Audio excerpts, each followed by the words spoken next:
मैंने सुत्केरी महिलाले गाडेको ढुङ्गा हो यो ढुङ्गे देउराली भन्छ यसलाई।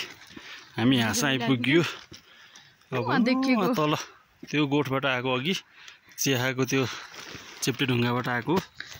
अब यता माथि छ वहाँ पर देखिएको पाटन।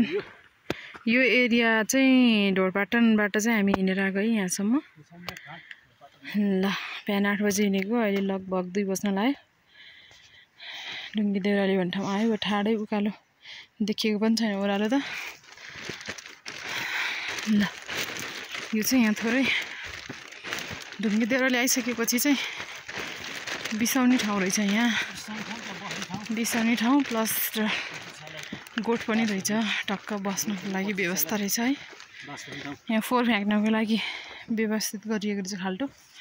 पारी वहाँ भैँसीको गोठ, टन्न भैँसी छ अरे त्यहाँ चाहिँ।